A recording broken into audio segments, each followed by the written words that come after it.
Customers I spoke to today say that the 3-strand bracelets would make good accessories, and they're most likely going to contribute because they feel that the money is going towards a good cause. Barker tells me when he's not here to help kids get from one side of the street to the other, the new beacons make crossing the street as easy as pressing a button. Soon, the hallways are going to be jam-packed full of students starting their very first day of school. So I decided to visit local stores and see what exactly is on their back-to-school supply list. Lauren, MSU spokesperson Shellye Leggett tells me the explosion at Langford Hall last night was an accident and that it was caused by a common household item.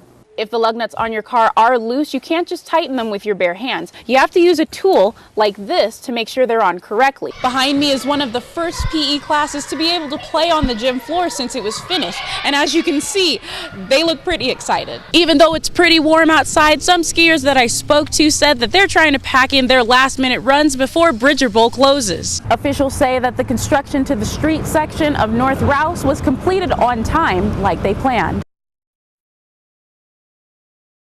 Gallatin County prosecutors say 9 Montana State University students are facing drug dealing charges, and now they could be facing charges that carry sentences of up to life in prison. NBC Montana's Shellye Leggett was on campus today to talk to campus police and students about how something like this could happen. She's live in the newsroom. Shellye? Lauren, MSU police and officials with the Missouri River Drug Task Force aren't calling this a drug ring, but say the 9 students arrested are loosely connected in some way.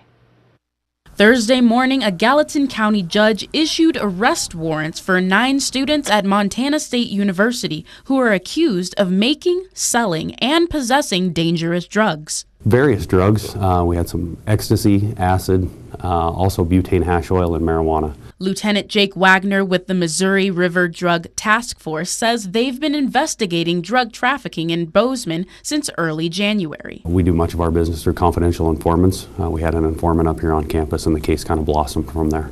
Officials say there were multiple locations on and off campus they searched during the investigation. 3 of the 9 students that were arrested were allegedly making and selling drugs here at Roski Hall. Some students I spoke to were surprised to hear 9 of their classmates were arrested. I feel like it's a pretty safe campus. I don't know. I've never heard of anything like that. Others said it didn't come as a shock.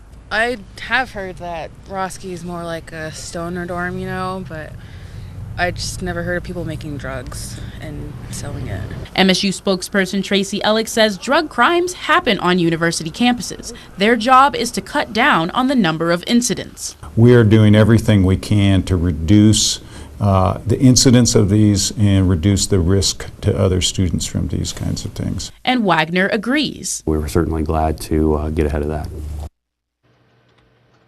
Officials also told us that they haven't seen an incident of this magnitude in over 6 years when they arrested 8 students involved in a drug ring. Reporting live in the newsroom, Shellye Leggett, NBC Montana. Students were not in school today at Heritage Christian, but school administrators opens its doors today to show just how much damage was done. NBC Montana's Shellye Leggett takes us inside for an up-close look. In the gym at Heritage Christian School, workers are currently ripping up floors. This mess is what's left over from a fire investigators believe was set on purpose last Friday morning. We are obviously saddened by the fire that we've had again, the second one in 2 years. But this one has a very different feel to it. Jerry Gady says that's because of this, a new sprinkler system that was installed 2 years ago after another fire allegedly set by the same suspect destroyed the gym. Gady says last week's fire was set in 2 spots, here on the stage and also in the middle of the gym floor. He told me that the new sprinkler system is so powerful that only one sprinkler head, the one by the stage, went off. Water damage caused by the sprinkler system has forced school officials and staff to clear out 2 rooms and an office of everything in them. And as you can see behind me, that stuff has been placed in this hallway. In addition to the water damage, the gym floor will have to be replaced. Mark Springer cleaned up after the last fire. He's back again, and this time is amazed at the difference the new sprinkler system made. The last loss was millions. This will be a fraction of the previous loss. Welcome news for Gady and the Heritage Christian School staff. We are able to start classes Wednesday morning here in this school building, very different than last time where we had to have a different building. Reporting in Bozeman, Shellye Leggett, NBC Montana. As we've reported, hospitals around the state are reviewing policies and procedures in the wake of Ebola being diagnosed in the U.S. NBC Montana's Shellye Leggett reports from Bozeman Deaconess Hospital.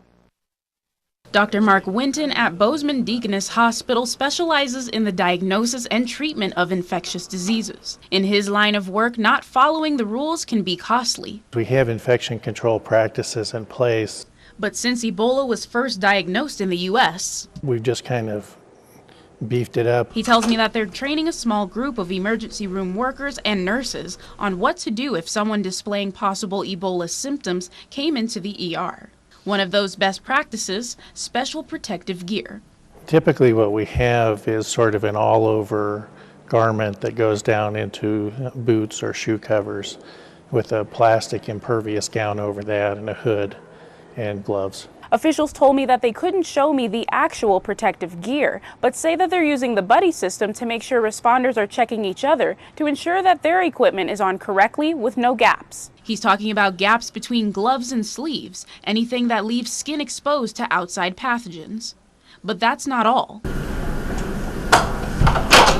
Dr. Winton showed me one of the 3 emergency department negative flow rooms. It's designed to keep air inside this room instead of circulating through the hospital. It has a fan and a filter that allows it to, make sure that everything goes into that room and into the filter and not out in the hallway or other areas where it could contaminate other rooms.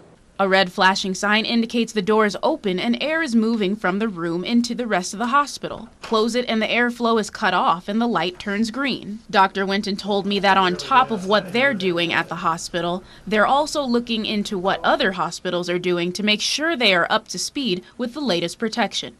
But overall, in your professional opinion, do you feel like we are prepared here? I do. In Bozeman, Shellye Leggett, NBC Montana. Bows and arrows are flying off the shelves as archers get ready to comb the woods for game this weekend. NBC Montana's Shellye Leggett reports. You shoot through the paper tells us how the arrow is flying through the air. Extreme Performance Archery manager Jim Smith says when he got to his store at 7:30 Thursday morning, and there were 7 cars just waiting for me to open. And of course we have to open early. They normally don't open until 10. He says people are stocking up ahead of the start of archery hunting season on Saturday. We've seen nothing but about a 25% increase in sales through each of the Septembers. Fish, Wildlife and Parks spokesperson Tom Palmer tells me they expect tens of thousands of archers across the state to start searching for their trophy deer or elk.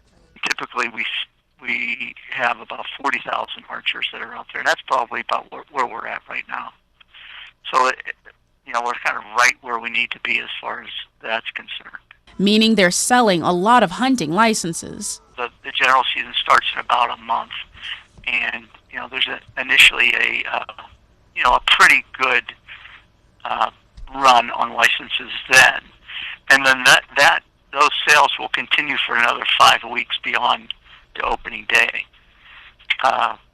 and really we're not seeing a fall off at all. An overall busy time for FWP and stores like Smith's as they help hunters gear up for the season. In Bozeman, Shellye Leggett, NBC Montana.